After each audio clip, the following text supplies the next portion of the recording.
considerations are you going to take into account when you think about the team tomorrow? Yeah, it's a tough one. The big thing is the loss of Mornay. So from a selection point of view, you want to make sure that your venom and your bowling attack is still the same. With Mornay there, and KG there, and Vernon there, and Dale there, those guys, there's the expectancy of what you're going to get. So if you don't have those guys, you're not sure. So for us, it's important to look at how we can best balance the side but still have a strong bowling attack. The challenge is obviously if Mornay's out, do we still play the 3 frontline seamers in the all-rounder, or do we look at 4 seamers, 2 all-rounders? There's lots to consider. But as I said, for me, it's still important to have a really strong bowling attack, because the nice thing is you want to try and put Bangladesh under pressure with your pace. But the pitch looks a lot less green than it has, I think, in the photographs that were sent to you. Yeah. But still quite a lot of grass on it. What do you think of it? Yeah, it's changed quickly. I mean, I think that's the nature of the thin grass that they have here in Bloem, similar to Potch. But there is more grass on the wicket, and I think it hasn't been rolled as flat as it was in Potch. So there should be a little bit more pace and bounce. Once again, I don't play a lot of Test cricket or 4-day cricket here, so we'll have to see how it plays tomorrow. But just playing on the nets out there and next to the pitch there definitely was a bit more bounce and pace. Have you made up your mind what you do if you win the tournament? We'll leave it for the Bangladesh captain. To this point, Parnell, I mean, how match ready is he, having not played 4-day cricket for a while? I don't know from a workload point of view, but from how he looks and how he's bowling, he looks ready, he looks fit, he looks really good. Yeah, so he looks ready. I mean, the series is kind of almost a standalone series because it's coming up to the England one, and there's quite a big gap to the next series. Looking at this match, what are the things that you really want to achieve? Just another dominating performance. I think if we're really honest with ourselves in conditions like this, it's really important that we do that against Bangladesh. Yes, on their day they can be very dangerous, but if we keep pressure on them and keep not giving them opportunities in game where they can get on top of us, this game is really important for me that we show that consistency. We were 5 days in Potch, we were brilliant. We didn't have a half a session that belonged to Bangladesh.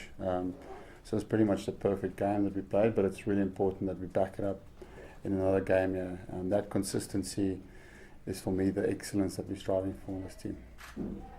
Faf, with the view to the future actually as well, you must be quite excited about the prospect of having fairly inexperienced guys in the bowling lineup that will have to front up now. Just a nice way to gauge, how they take the responsibility, like a guy like Duan who might take the new ball or not, whatever. Yeah. I think it's a nice responsibility for especially Duan, like you say, because he probably prefers to have that new ball in his hand. He's back at home conditions. I faced him today, he bowled really well. I think just once, every bowler is a confidence bowler. So Duan, if he gets that confidence, if he gets his tail up, I reckon he's going to click, and it's going to be really good to see him go. But as you said, with the big players missing, especially against teams like Bangladesh, it's really important to see what your resources are. We're very unlucky that we've got 4 bowlers at the same time that's injured, so you never really face a scenario like this. But for the first time, I'm getting to see someone like Pato with a red ball in his hand, what he's capable of, and that's good in the depth for our country in the cricket to see who else is out there. If we were ever so unfortunate again that we had all our seamers injured, that we had a really good idea. Before this, like I said, I haven't seen Pato bowl in 4-day cricket before. So it's important, especially in a series like this, that you can have a look and see who else is out there, because we know what we have in those top 4. Last week, Hayden had a great knockings debut. How important was it for you guys to get off to a good start at the bat after England, and then on top of it, a guy playing his first test performing so well? Look, it was fantastic for him to start in that manner. Runs is always the best guarantee of confidence, but I'm also a firm believer that you can't compare the two. Batting in England was complete day versus night compared to those conditions that we faced in Potch. So we as a batting unit still understand that yes, we scored a lot of runs, but we still want to improve to challenge ourselves in conditions that will be a little bit harder. That was as flat as any batter could play on. But in terms of an opening partnership, it's really important for the rest of your batting lineup how well your top two start the game.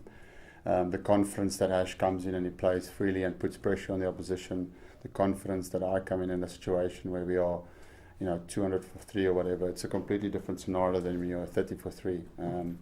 So that confidence runs through the batting lineup. So if we can do that well, obviously in the next game, but also in the Indian series and the Australian series, how well you start off has a massive relevant effect on the rest of the batting lineup.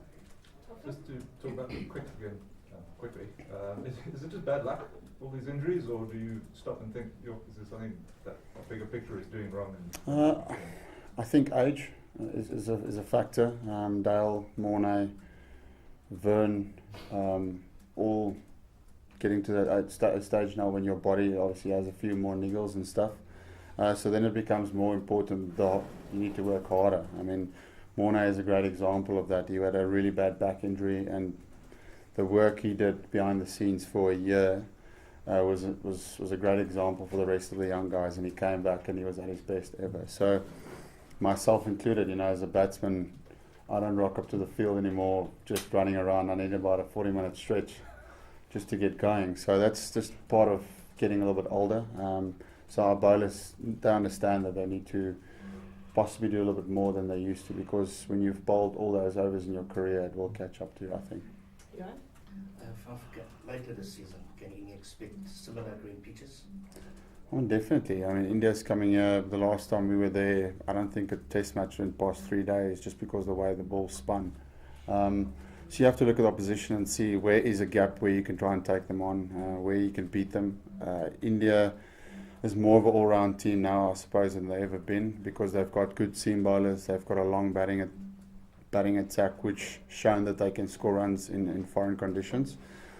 But you want to still try and take them out of their comfort zone. So that will be, if not green and fast pitches, but certainly not anything that spins, because obviously that's when you go there that you have to face that. So it will be hopefully wickets that has got a nice tinge of grass on it.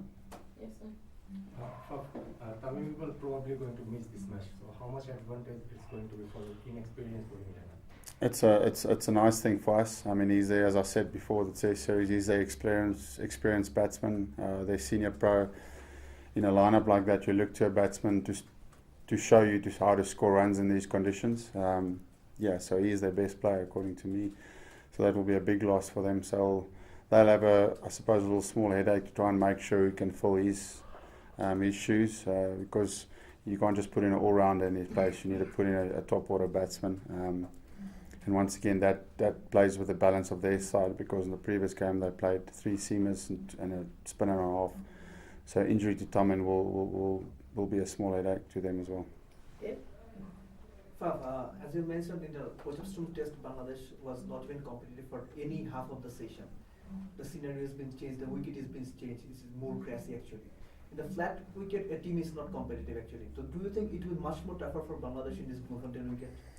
No, I think you can look at it both ways. I mean, obviously from a pace and bounce point of view, we're hoping that we can take them more out of their comfort zones. But on the wicket, they might find something for their seamers as well, because in the previous match there was nothing for their seamers, and they didn't know how to get wickets. The only way was maybe now and then was a slower ball, which was successful. But we were trying to put our foot on the gas, so that's why there was a lot of wickets with the slow ball outside off there. So they might find something here, a bit of extra seam or bit of extra carry might offer their seamers a little bit more assistance than it did in Potch. So we appreciate and understand that as a batting lineup that we have to start from scratch, get through that first hour or 2 hours in that first session where Bangladesh tails will be up, and if you get through that and you have a nice partnership, hopefully we can break the back. Can I get the last three and then Afrikaans? Just on the bowlers again, realistically, how many more years or summers do you think you'll get out of Dale, Vernon and Mornay? Do you think you need to start looking to the future? I don't know. I mean, I would hope to say 4 more years. But I mean, I'm not a doctor. When I retire, hopefully they'll still be there. Do you have 2 questions in Afrikaans? Or are you okay? Yeah. The fact that there's a challenge with regard to bowling. I mean, a lot of experienced players are out. The new players, how ready are they to stake their claim? Is an opportunity for them just to show what they can do? I think it's a great, you want in Afrikaans. Ek dink is 'n great geleentheid vir die bowlers. Geen disrespek teen Bangladesh nie, maar as 'n jong bowler is dit, as jy 'n kans wil kry in toetskriket om beter te word en 'n goeie kans te kry, is dit teen 'n batting line-up wat nie so sterk is soos die ander reg rondom die wêreld nie. So dan jy 'n klein bietjie meer areas wat jy foute in kan maak as 'n bowler. So dit gee jou geleentheid om selfvertroue te kry. Ons het 3 of 4 jong ouetjies wat aan die span bal en dis 'n goeie geleentheid vir hulle. Maar hulle verstaan dat in toetskriket is dit baie belangrik om gedurig jou lengtes te tref. En ek dink dis iets waar hulle nog gaan groei. Hulle weet hulle is nog nie op daai selfde vlak as die ander bowlers nie, maar hulle werk hard daaraan. I'm sure you were worried about the inclement weather conditions over the past 2 days. Now that it looks like it's clearing, what's your view with regard to the pitch? Is it in a good condition or how? Ja, dit lyk baie goed. Die kleur het baie verander, veral vandag waar daar 'n bietjie son op is. Daai gras is baie dun, so dit sal vinnig wegbrand. So ek dink dit gaan 'n goeie blad wees. Ek dink ons nog steeds daar gaan baie lopies aangeteken word. Hoopelik is daar 'n klein bietjie vinniger en meer bietjie wip in die blad dat ons dit moeilik kan maak vir hulle kolwers. Ek het ons vanaand besluit vir die 11de, is daar moontlikheid vir ekstra kolwer gaan? Nie vir ekstra kolwer nie, ons op die oomblik is ons gedagtes op 2 allrounders, ekstra vinnige bowler of 1 allrounder en 'n ekstra bowler. Dit gaan maar net om wat is die beste in jou balans van jou kolf en jou balaanval, dat jy kyk wat jy die beste. Vir my is dit belangrik dat ons nog steeds 'n goeie balaanval het. Ons moet net kyk hoe ons dit die beste gaan regkry.